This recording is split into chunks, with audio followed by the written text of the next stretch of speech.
fue la que anduvo circulando la tesis que sí es original de Yasmín Esquivel.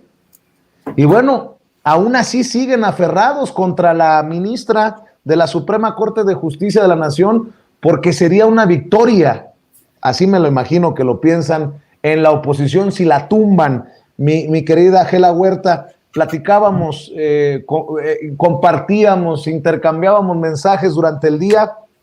Esto es inaudito, es la clara muestra de lo cochino del periodismo madreador, y esto es una prueba de los linchamientos mediáticos. Ahora que se sabe esta verdad o esta versión, ¿qué? ¿Vamos a volver a hacer la elección de presidente o presidenta de la Suprema Corte de Justicia de la Nación? Dame tu opinión, Gela Huerta. Pues estrictamente hablando, buenas noches formalmente a todos, a ti y a tu público. Estrictamente hablando, yo creo que debería de plantearse la posibilidad de que esa elección se vuelva a hacer, porque a ver, para ahora que están de moda los sabotajes y los complots, ¿no? Y estarán más en la medida en la que se queden impunes las pretensiones de la oposición, que realmente apesta lo que hizo Sheridan.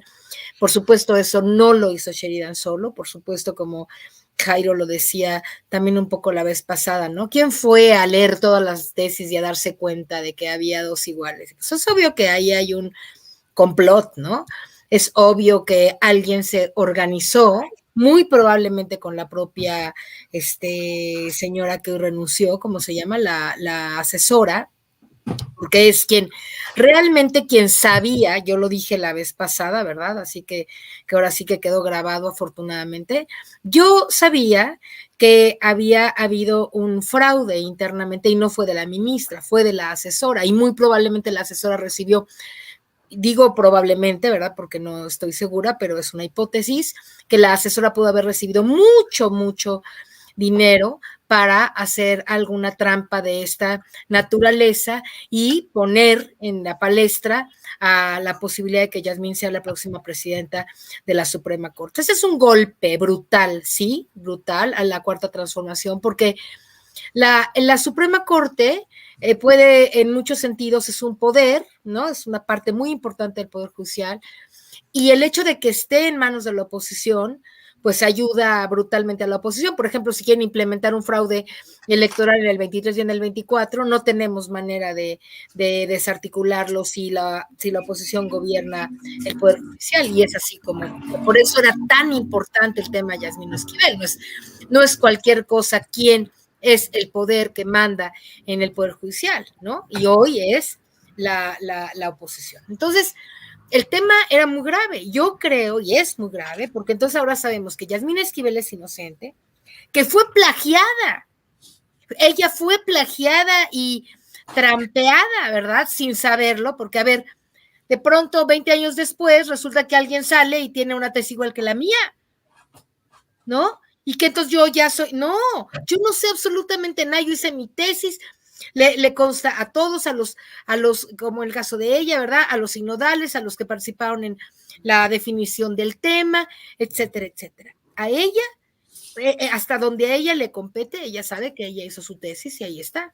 Y resulta que la asesora hace un fraude brutal, reparte las tesis y los documentos, porque tú le entregas documentos a un asesor. Yo ahora mismo estoy haciendo una tesis y todos mi capítulo 1 y el protocolo y todos se los estoy entregando a un señor, asumiendo que el señor, ¿verdad? Pues no se lo voy a ir a entregar a nadie más.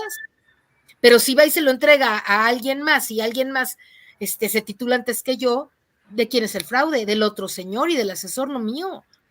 Es exactamente lo que pasó y exactamente lo que dije. A ver, tiene que volverse a hacer, tendría, si hubiera justicia, ¿no? Y si esa Suprema Corte fuera de justicia y no de injusticia, tendría que volver a haber unas elecciones ahí, tendría que quedar absolutamente desmanchado, impecable el nombre de la ministra Yasmín Esquivel, y tienen que pagar cuentas quienes hicieron esta denuncia, porque no lo hicieron en cualquier momento, no por haber hecho la denuncia, sino por haberse inmiscuido adentro de un complot que finalmente dejó a la ministra fuera de la presidencia de la Suprema Corte. Fíjate que estaba oyendo ayer la información, seguramente tú la tienes también. ¿Sabes quién es la ministra que iba a quedar? ¿Sabes que es esposa de el que fue con Fox? No es Mancera, es qué mala soy para los nombres a veces. El que fue el procurador con M, en tiempos de Fox. Macedo. Macedo, gracias, Macedo de la Concha. Macedo de la Concha, su esposa es ministra de la Suprema Corte, ¿va?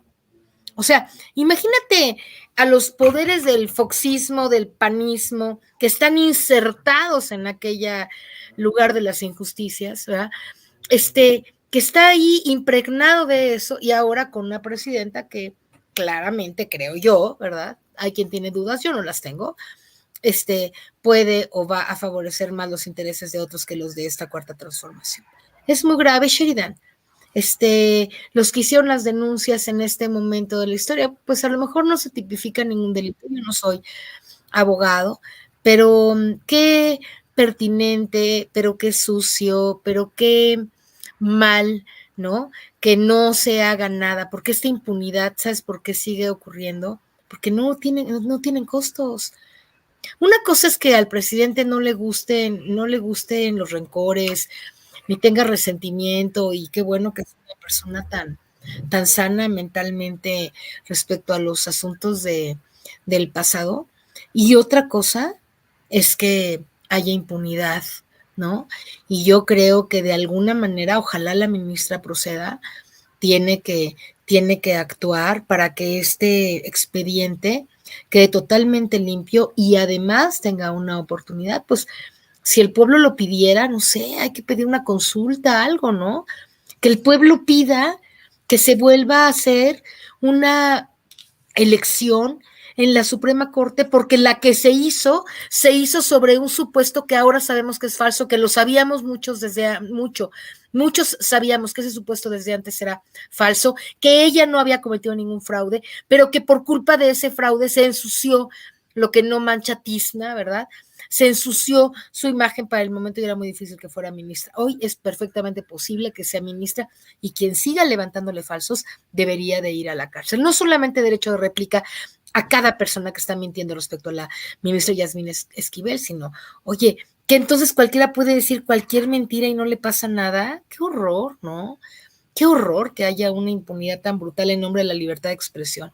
Yo creo en la libertad de expresión, pero no creo en la impunidad de tanta gente ya hoy en la prensa escrita, en la televisión, en la radio, que están sistemáticamente mintiendo casi cada vez que hablan. Eso es una cosa muy terrible. Y con esta versión queda en entredicho el mismísimo rector de la UNAM, Enrique Graue, mi querido Horacio Franco. De hecho, estoy viendo desde hace rato que el Consejo de la UNAM ha pedido invalidar el título de la licenciatura en Derecho de la ministra de la Suprema Corte de Justicia de la Nación. El Consejo de la UNAM, aún sabiendo que la asesora de tesis admite que ella fue la que circuló la tesis que inició originalmente Yasmín Esquivel en 1985. Si esto no nos da una idea de lo cargado políticamente, de lo sesgado, pues no sé.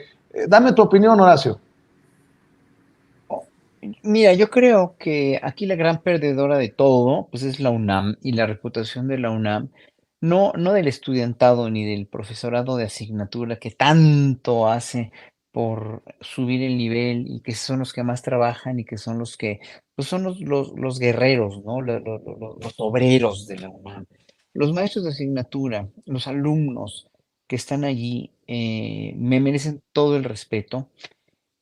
Pero son las cabezas de la UNAM, son los consejos, y lo sigo viendo, me acaban de pasar también varias cuestiones que pasan en la Facultad de Música de la UNAM, que en verdad dices, no pueden hacer esto de esta manera, ¿no?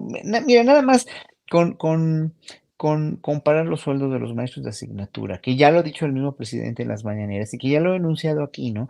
Con los sueldos de veras de 200,000 o más que ganan los investigadores y los maestros de tiempo completo, que muchos de ellos de veras no producen nada o producen verdaderamente, pues, productos muy mediocres y bueno, en fin, yo no me gusta hablar mal de nadie en específico, no es hablar mal, es exponer la situación que está en la UNAM. O precisamente la cuestión de Lorenzo Córdoba, ¿no? En el Instituto de Investigaciones Jurídicas, etcétera, etcétera. Y ahora con esta cuestión de la tesis de la ministra Yasmín, yo lo único que creo, lo único que siento aquí es que la gran perdedora es la UNAM y es un reflejo verdaderamente fiel de toda la corrupción y la diferencia de clases sociales que hay en México, la diferencia de estatus, lo que te da el estatus de investigador o de maestro de tiempo completo, aunque te lo hayas ganado, ¿eh? Hay muchos maestros de tiempo completo que sí ganan, digo, se lo han ganado a pulso y hacen trabajos maravillosos. Pero la cuestión de la inequidad en los sueldos, o sea, ¿por qué en verdad los rectores no han hecho nada por esto? No han hecho nada.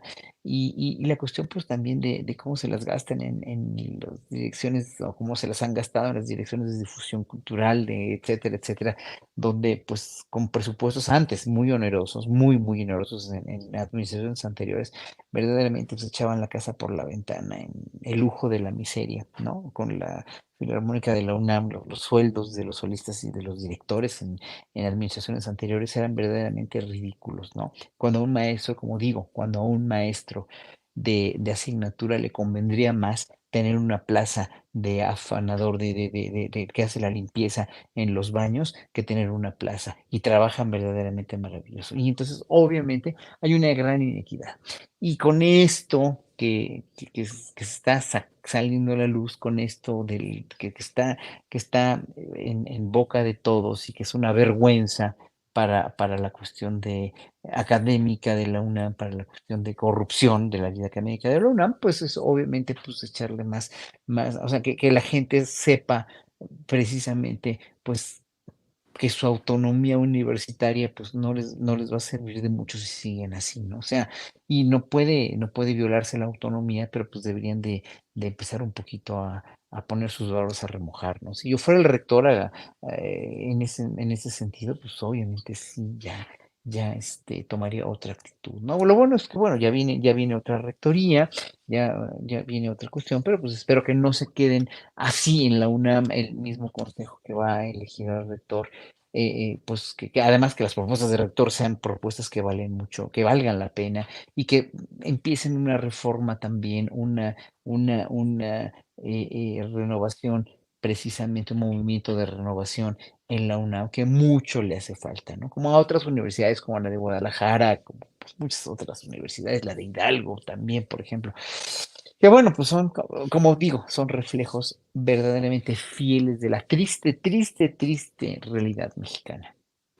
Claro que sí. Oye, y hablando de la triste realidad mexicana, Jairo Calixto, hoy el presidente Andrés Manuel López Obrador